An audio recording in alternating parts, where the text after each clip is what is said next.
कहानी शुरू होती है हमारी हीरोइन के बर्थडे पार्टी से, जहाँ पर उसकी फैमिली बहुत ही ग्रैंड तरीके से उसका बर्थडे मना रही होती है और सारी फैमिली एक साथ बहुत खुश भी रहती है। तभी इन लोगों की खुशियों को कुछ लोगों की बुरी नजर लग जाती है और वो सारे बुरे लोग उन लोगों के घर पहुंच जाते हैं उन्हें मारने के लिए।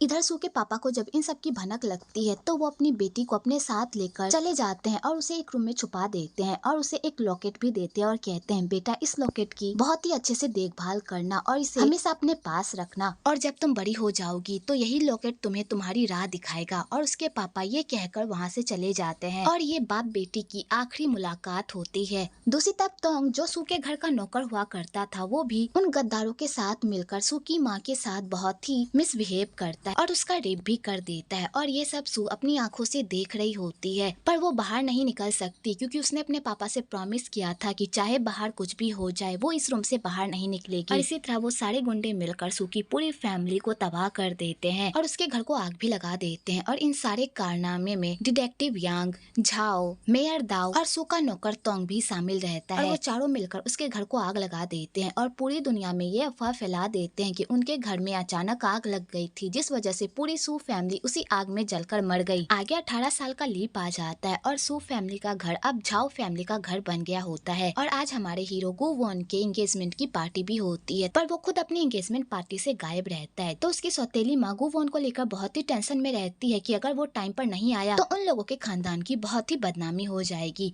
इसलिए उसकी सौतेली माँ जियांग को ऑर्डर देती है कि जाओ मोटल में उसे ढूंढो, वो वहीं पर होगा। दूसरी तरफ गु वॉन मोटल में मजे से ड्रिंक कर रहा होता है कि तभी उधर से कोई उसका दरवाजा खटखटाता है। तो वो दरवाजा खोलने के लिए जाता है तो बाऊ जबरदस्ती उसके रूम में घुस जाती है और उसे चुप रहने को कहती है। तो गु वॉन जैसे ही बाऊ को देखता है तो वो समझ जाता है कि ये तो तोंग है जिससे वो बचपन में मिला था, वो भी एक दिन के लिए। और उसके बाद तोंग कहीं गायब हो गई थी और उसने उसे ढूंढने की बहुत कोशिश की, लेकिन वो कभी भी उसे ढूंढ नहीं पाया और ना ही वो ये पता लगा पाया कि उस दिन जो उसकी ऐसी हालत थी किस वजह से थी। तो गु वॉन तोंग को ही देखता रह जाता है। आगे कुछ गुंडे बाऊ को ढूंढते ढूंढते गु वॉन के कमरे में आ जाते हैं तो गु वॉन उन्हें डरा धमकाकर वहाँ से भगा देता है। तो बाऊ उसे थैंक यू कहकर वहाँ से जाने लगती है, पर गु वॉन उसे जाने नहीं देता और कहता है तुमने मेरे मौज मस्ती के टाइम में आकर खलल डाला है तो मैं तुम्हें ऐसे जाने कैसे दे सकता हूँ। और वैसे भी जब तुम इस मोटल में आई हो तो इसका मतलब तुम कोई साफ सुथरी और शरीफ खानदान की तो होगी नहीं, तो आओ और मेरे एहसान का बदला चुकाओ। मैंने तुम्हारी हेल्प की है तो अब तुम्हारी बारी बनती है मेरे साथ मजे करने की। तो बाऊ को ये बात सुनकर गुस्सा आ जाता है और यहाँ पर इन दोनों में जमकर लड़ाई हो जाती है। पहले गु वॉन जीतता है और वो बाऊ के साथ फ्लर्ट करने लगता है, पर बाऊ उसके सारे रोमांस का भरता बना देती है और उस पर बंदूक तान देती है और कहती है मैं इस टाइप की लड़की नहीं हूँ और अगर मुझे मजे करने भी होंगे तो मैं खुलकर करूंगी, ठीक है, लेकिन अभी मेरे पास टाइम नहीं है। और बाऊ उसके रोमांस पर फुल स्टॉप लगाकर वहाँ से चली जाती है। तो गु वॉन समझ जाता है कि बाऊ किसी न किसी इरादे से उसके पास आई थी और उसका कोई और ही मकसद है उसके करीब आने का। इधर बाऊ गु वॉन के एंगेजमेंट पार्टी में जाती है पर उसके पास इन्विटेशन कार्ड ही नहीं रहता क्योंकि वो गु वॉन के पास छोड़ आई होती है और बिना इन्विटेशन कार्ड के वहाँ के गार्डों से अंदर जाने दे ही नहीं रहे होते हैं कि तभी उधर से गु वॉन आता है और बाऊ को कहता है हमारी मुलाकात फिर से हो गई, ये लो इन्विटेशन कार्ड जो तुम जानबूझकर छोड़कर आई थी। आगे बाऊ गु वॉन के साथ घर के अंदर जाती है तो सारे लोग उन दोनों को एक साथ देखकर पूरी तरह शॉक्ड हो जाते हैं। आगे लिली अपने फियांसे को किसी और के साथ देखती है तो वो गु वॉन से पूछती है कि ये चुड़ैल कौन है। तो गु वॉन कहता है तमीज से बात करो, ये मेरी इम्पोर्टेंट गेस्ट है जो मेरे लिए ही आई है। और गु वॉन अपनी फियांसे को छोड़कर बाऊ से ही अच्छे से बात करता है। तो लिली को ये सब देखकर बिल्कुल भी अच्छा नहीं लगता कि तभी वहाँ पर जियांग आ जाता है और गु वॉन को कहता है कि मालिक आपको ढूंढ रहे हैं, प्लीज अंदर चलिए। और वो गु वॉन को लेकर वहाँ से चला जाता है। आगे दोनों सौतनों में जमकर लड़ाई होती है पर लिली बाऊ से नहीं जीत पाती और बाऊ उसे धूल चटा देती है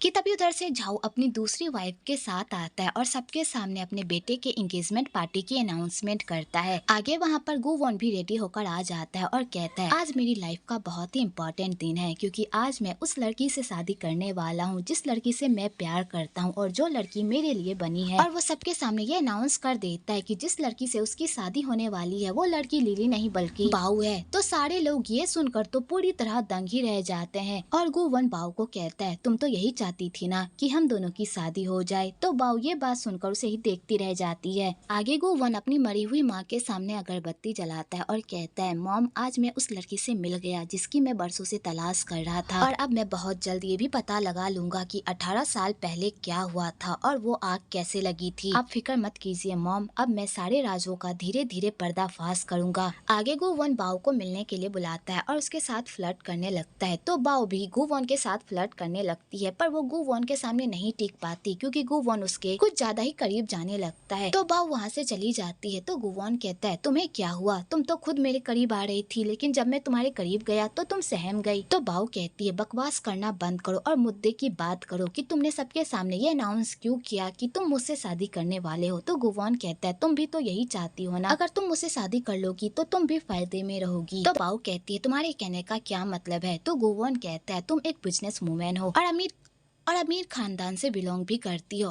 तुम्हारे पास पैसों की तो कमी नहीं है, लेकिन इस शहर में अपना बिजनेस जमाने के लिए पावर की भी जरूरत पड़ेगी, और वो पावर मेरे पास है। अगर तुम मुझसे शादी कर लो तो तुम्हें पावर और प्रोटेक्शन दोनों मिल जाएगी, और तुम इसके दम पर अपना यहाँ पर बिजनेस सेट कर सकती हो, और इस शादी से मुझे भी वो मिल जाएगा जो मुझे चाहिए। तो हुई ना ये शादी हम दोनों के लिए फायदेमंद। तो बाऊ कहती है, मैं तुमसे शादी करने के लिए तैयार हूँ, लेकिन मेरी कुछ शर्तें भी हैं।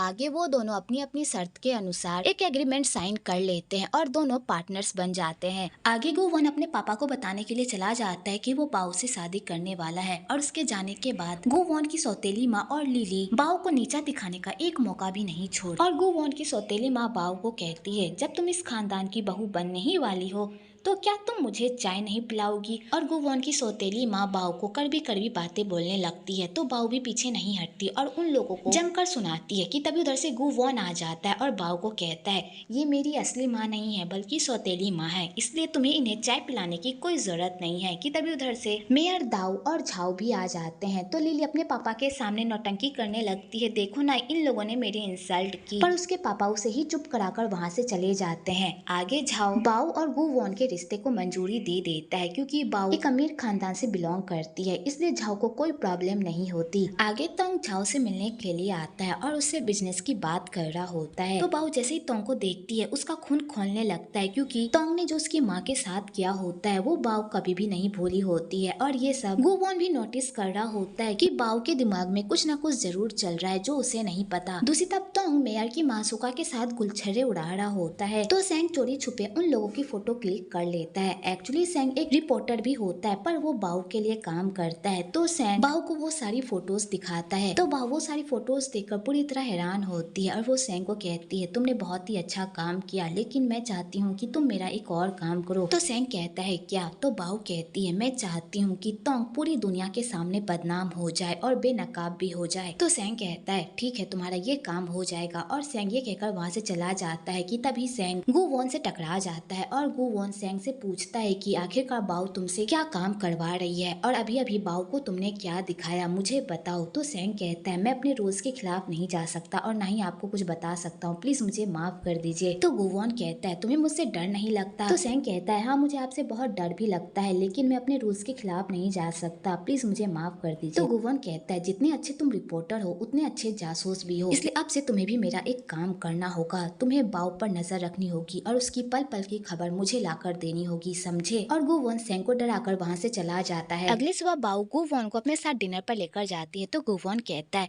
आज अचानक तुम्हारा मन कैसे बन गया मुझे अपने साथ डिनर पर ले जाने के लिए? तो बाऊ कहती है, यहाँ का खाना बहुत ही अच्छा है, इसलिए मैं तुम्हें टेस्ट करवाना चाहती थी। तो गुवन कहता है, इसका मतलब आज हमारी पहली डेट है? तो बाऊ कहती है, जो समझना है समझ लो। तो गुवन यहाँ पर भी एक मौका नहीं छोड़ता बाऊ के करीब जाने का। वेल आपको यहाँ पर इन दोनों का क्यूट सा मोमेंट भी देखने को मिलेगा। वेल बाऊ का गुवन को यहाँ पर लाने का कोई और ही मकसद होता है, वो तो तोंग का पर्दाफाश करना चाहती थी, जिस वजह से वो इस रेस्टोरेंट में खाने के लिए आती है, और वो तोंग की वाइफ के सामने तोंग का काला चिट्ठा रख देती है, और सारी रिपोर्टर्स भी उन लोगों की सारी रंग रलियां को कैच कर लेते हैं, और यहाँ पर तोंग पूरी तरह से फंस जाता है। इधर गुवन को जब इस बारे में पता चल जाता है तो वो समझ जाता है कि ये सारा कारनामा बाऊ का ही किया धरा है, पर वो ये सब क्यों कर रही है वो गुवन को समझ में नहीं आता। आगे बाऊ घर जा रही होती है कि तभी कुछ गुंडे उसे घेर लेते हैं और वो गुंडे उसे मारने ही वाले होते हैं कि तभी उधर से गु वॉन आ जाता है बाव को बचाने के लिए और उन गुंडों को मार मार कर उनका कचूमर बना देता है। और उसके बाद गु वॉन गुंडों को कहता है, तुम्हारी हिम्मत कैसे हुई मेरे पियोंसे पर हाथ उठाने की? क्या तुम लोग भूल गए हो कि इस शहर में किसका राज चलता है? तो वो गुंडा गु वॉन को देखकर ही पूरी तरह पागल हो जाता है और अपनी गलती की माफी भी मांगता है। तो गु वॉन कहता है, मैं तुम्हें माफ कर दूंगा लेकिन एक शर्त पर। पहले मुझे बताओ ये सब करने के लिए तुम्हें किसने कहा था? तो वो गुंडा गु वॉन को बता देता है कि वो लिली के कहने पर बाव को मारने के लिए आया था। तो गु वॉन सारी इन्फॉर्मेशन निकाल कर बाव के साथ वहाँ से चला जाता है। आगे बाव गु वॉन का ट्रीटमेंट करती है क्योंकि लड़ाई करते हुए गु वॉन को काफी चोट लग गई होती है। तो बाव कहती है, तुम्हें लड़ाई के बीच पड़ने की कोई जरूरत नहीं थी, मैं सब कुछ हैंडल कर लेती। तो गु वॉन कहता है, मैं जानता हूँ कि तुम एक सुपर वुमेन हो लेकिन तुम उन गुंडों से अकेले नहीं लड़ पाती। और यहाँ पर फिर से गु वॉन बाव के साथ फ्लर्ट करने लगता है। तो बाव अपने आप को छुड़ाने की बहुत कोशिश करती है पर वो गु वॉन से छुड़ा ही नहीं पाती,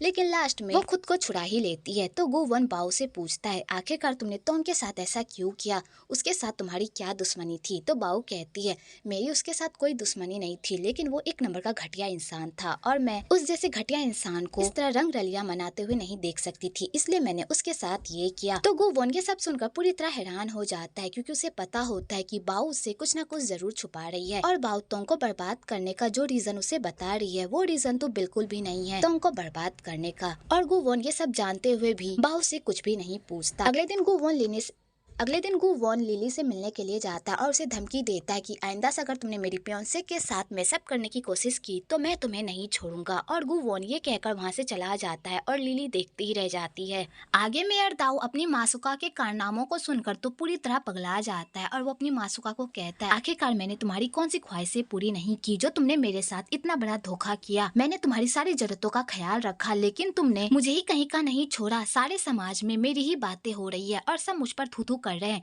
आज मैं तुम्हें नहीं छोड़ूंगा। और वो अपनी मासूका को खूब मारता है। तो उसकी मासूका कहती है, तुम भी कोई दूध के धुले हुए नहीं हो, तुमने भी बहुत सारे कारनामे किए हैं। अगर मैंने तुम्हारे कारनामों के बारे में सबको बता दिया तो तुम कहीं मुंह दिखाने के लायक भी नहीं रहोगे, उल्टा तुम्हें जेल जाना पड़ेगा। तो मेयर दाऊ जैसे ये सब सुनता है उसे तो मिरी का दौरा ही पड़ जाता है और वो अपनी पागलपंती में अपनी मासूका को खूब मारता है और उसे मार मार कर उसका कचूमर बना देता है। उसके बाद वो अपने बंदों से पूछता है कि क्या तुम लोगों को उस कुत्ते टोंग के बारे में कुछ पता चला? तो उसके बंदे बताते हैं कि हमने हर जगह टोंग को ढूंढने की कोशिश की पर वो हमें कहीं भी नहीं मिला। कि तभी उधर से बाऊ आती है टोंग को लेकर और कहती है, तुम्हारा गुनहगार तुम्हारे सामने है, तुम्हें इसके साथ जो करना है वो करो। तो मेयर दाऊ टोंग को खूब मारता है और उसके बाद वो बाऊ को कहता है, तुमने मेरी इतनी हेल्प क्यों की? आखिरकार तुम्हें मुझसे क्या चाहिए? तो बाऊ कहती है, मैं चाहती हूँ कि तुम ताऊ की कंपनी मेरे नाम कर दो और इस डील से तुम्हें ही फायदा होगा। टोंग तुम्हें उस कंपनी से 20% का फायदा देता था लेकिन मैं तुम्हें 40% दूंगी। तो मेयर दाऊ कहता है, आखिरकार तुम्हें इस बिजनेस में इतना इंटरेस्ट क्यों है?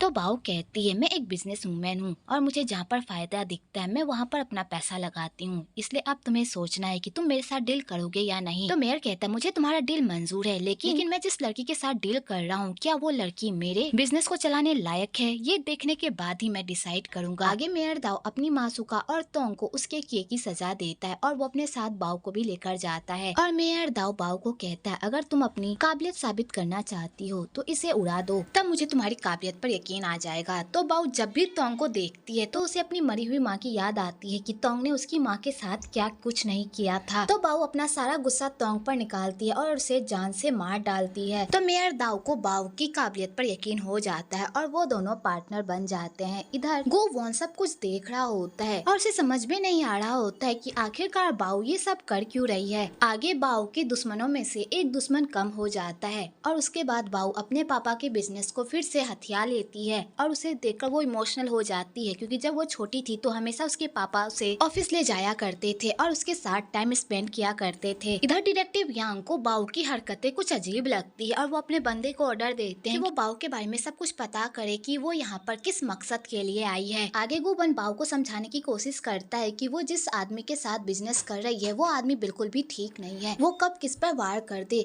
किसी को भी नहीं पता, इसलिए तुम्हें उस आदमी से दूर रहना चाहिए। तो बाऊ कहती है, मैं यहाँ पर बिजनेस करने के लिए आई हूँ और मैं सिर्फ अपने बिजनेस पर ही ध्यान दूंगी और तुम्हें मेरी फिक्र करने की कोई जरूरत नहीं है। मैं अपना ख्याल रख सकती हूँ। तो गुवॉन कहता है मैं तुम्हारी फिक्र क्यों ना करूँ, तुम मेरी फैमिली हो और मैं तुम्हें कुछ होते हुए नहीं देख सकता। और गुवॉन बाओ से ये भी पता लगाने की कोशिश करता है कि क्या उसका कोई और भी मकसद है यहाँ पर आने का, पर बाओ उसे कुछ भी नहीं बताती और बात को टाल देती है और कहती है आजकल तुम कुछ ज्यादा ही मेरी फिक्र कर रहे हो, ध्यान से कहीं तुम मेरे प्यार में ना पड़ जाओ। और बाओ ये कहकर वहाँ से चली जाती है। तो गुवॉन कहता है इस दिल का क्या करूं, अब ये दिल तुमसे प्यार करने लगा है। अगली सुबह गुवॉन बाओ के लिए लॉलीपॉप लेकर जाता है और कहता है ये यहाँ की फेमस लॉलीपॉप है। तो बाओ जैसे उस लॉलीपॉप को खाती है तो उसे अपने पापा की याद आती है, लेकिन इधर गुवॉन जब उसे वो लॉलीपॉप खाता हुआ देखता है तो उसे बचपन की बात याद आती है जब वो उससे पहली बार मिला था और उसने उसे लॉलीपॉप दिया था और वो यही सब याद कर करके बाओ को ही देखता रह जाता है। आगे डिटेक्टिव यांग बाओ पर झूठा इल्जाम लगा देते हैं कि वो अपने कंपनी में इलीगल काम करती है और इसी झूठे इल्जाम पर वो बाओ को अरेस्ट करके वहाँ से लेकर चले जाते हैं। इधर बाओ जब भी डिटेक्टिव यांग को देखती है तो उसे याद आता है कि यही वो बंदा है जिसने उसकी माँ को जान से मारा था और उसके पापा को भी खूब टॉर्चर किया था। दूसरी तरफ गुवॉन को जब डिटेक्टिव यान की हरकतों के बारे में पता चलता है तो वो अपने फियांसे को छुड़वाने के लिए दौड़कर पुलिस स्टेशन जाता है। आगे वो डिटेक्टिव बाओ से ये जानने की कोशिश करता है कि आखिरकार उसका इस शहर में आने का क्या मकसद है, पर बाओ उसके किसी बात का कोई जवाब नहीं देती। तो डिटेक्टिव उसे अपने साथ मिलाने की भी कोशिश करता है, पर बाओ उसके किसी भी षड्यंत्र में उसका साथ नहीं देती। कि तभी उधर से उसका एक बंदा आता है और उसे बताता है कि गुवॉन आया है। तो यहाँ गुवॉन से मिलने के लिए बाहर आता है। तो गुवॉन कहता है तुमने बहुत बड़ी गलती की, मेरी फियांसे को अरेस्ट करके, इसकी सजा तो तुम्हें मिलकर रहेगी, जल्दी से मेरी फियांसे को छोड़ो। पर यांग छोड़ने से मना कर देता है। तो गुवॉन भी कहाँ पीछे हटने वालों में से होता है, वो सबको मार पीट कर अंदर घुस जाता है अपनी फियांसे को बचाने के लिए। दूसरी तरफ एक पुलिस वाला बाओ के साथ बदतमीजी करने की कोशिश करता है और उसके साथ जबरदस्ती भी करने की कोशिश करता है, लेकिन सही टाइम पर गुवॉन आ जाता है और उस पुलिस वाले की वाट लगा देता है और उसे मार मार उसका भरता बना देता है और उसके बाद अपनी फियांसे को अपनी बाहों में उठाकर घर लेकर चला जाता है। इधर जब झाओ को यांग के कारनामों के बारे में पता चलता है तो झाओ यांग को खूब डांटता है। तो यांग कहता है सर मेरे कोई भी गलती नहीं की है, वो लड़की एक नंबर की चालाक है और उसका यहाँ पर आने का कोई ना कोई मकसद जरूर है, मेरी बात पर यकीन कीजिए। तो झाओ कहता है तुम्हारे पास क्या सबूत है कि उस लड़की का कोई ना कोई मकसद है यहाँ पर आने का। तो यांग कहता है सर मेरे पास उसका सूटकेस है जिसमें उसने अपने सारे राज छुपा कर रखे हैं, प्लीज मुझे एक मौका दीजिए। तो मेयर दाओ भी झाओ को कहता है मुझे भी लगता है कि उस लड़की का इस शहर में आने का कोई ना कोई मकसद जरूर है, अगर इसके पास कोई प्रूफ है तो देखने में हमें क्या हर्ज है। आगे झाओ उन लोगों के कहने पर उस सूटकेस को खोलता है तो उसमें बाओ के बारे में कुछ भी नहीं रहता बल्कि यांग का काला चिट्ठा उसमें भरा हुआ होता है। तो झाओ जैसे ही वो सारे लेजर्स को खोलकर देखता है तो वो कहता है तुम लोग मुझे यही सब दिखाने के लिए यहाँ पर लेकर आए थे, इसमें तो इस यांग के काले करतूत का सारा काला चिट्ठा है। और झाओ उल्टा उन लोगों पर गुस्सा होकर वहाँ से चला जाता है। आगे मेयर दाओ जब यांग की वो सारी काली करतूतें देखता है तो वो कहता है तुमने मेरे साथ ही मिलकर मुझे धोखा देने की कोशिश की, मैं तुम्हें नहीं छोड़ूंगा। तो यांग घुटनों पर बैठकर मेयर दाओ से माफी मांगता है और उनसे एक मौका मांगता है। तो मेयर दाओ कहते हैं तुम्हें क्या लगता है कि तुम्हारे इन सारे कारनामों को जानने के बाद मैं तुम्हें माफ कर दूंगा। तो यांग कहता है सर प्लीज मुझे माफ कर दीजिए, लेकिन मैं एक बात सच कह रहा हूँ, वो लड़की किसी न किसी मकसद से हमारी लाइफ में आई है और वो हमें बर्बाद करने के लिए ही आई है, प्लीज मेरी बातों पर यकीन कीजिए। तो मेयर दाओ कहता है अगर तुम्हें ऐसा लगता है तो उस लड़की को रास्ते से हटा दो, तुम्हारे पास 3 दिन का टाइम है, अगर 3 दिन के अंदर तुमने उस लड़की को रास्ते से नहीं हटाया तो उसके बाद मैं तुम्हारे साथ क्या करूंगा तुम सोच भी नहीं सकते। तो यांग कहता है ठीक है सर, मैं पूरी कोशिश करूंगा। इधर गुवॉन बाओ का बहुत ही अच्छे से ख्याल रखता है। तो बाओ कहती है थैंक यू सो मच मुझे वो सारे डॉक्यूमेंट्स देने के लिए, अगर तुमने मुझे वो सारे डॉक्यूमेंट्स नहीं देते तो मैं कभी भी उन लोगों के सामने यांग का पर्दाफाश नहीं कर पाती। तो गुवॉन कहता है मैंने तुम्हारी हेल्प इसलिए की ताकि तुम किसी झमेले में ना पड़ो, मैं अभी तुम्हें समझा रहा हूँ, प्लीज उन लोगों से मत उलझो, वो लोग बहुत ही खतरनाक है। पर बाओ गुवॉन के समझाने पर भी नहीं समझती क्योंकि उसे उन लोगों से बदला लेना है, क्योंकि उन लोगों ने उसकी पूरी फैमिली को बर्बाद कर दिया है और वो बिना बदला लिए तो चैन से बैठ नहीं सकती। अगले दिन यांग बाओ को मारने की पूरी प्लानिंग कर लेता है और वो उसका एक्सीडेंट भी करवा देता है, लेकिन बाद में उसे पता चलता है कि बाओ की जगह तो उसने झाओ की दूसरी वाइफ का एक्सीडेंट कर दिया है। तो वो ये सब देखकर पूरी तरह पगला जाता है और वहाँ से भाग जाता है। इधर गुबॉन को जब बाओ के एक्सीडेंट के बारे में पता चलता है तो वो पूरी तरह से घबरा जाता है और वो सीधा बाओ के पास जाता है और उसे गले लगा लेता है और कहता है तुम्हें सही सलामत देखकर मुझे बहुत ही अच्छा लग रहा है। तो बाओ कहती है मेरी टेंशन मत लो, मैं ठीक हूँ।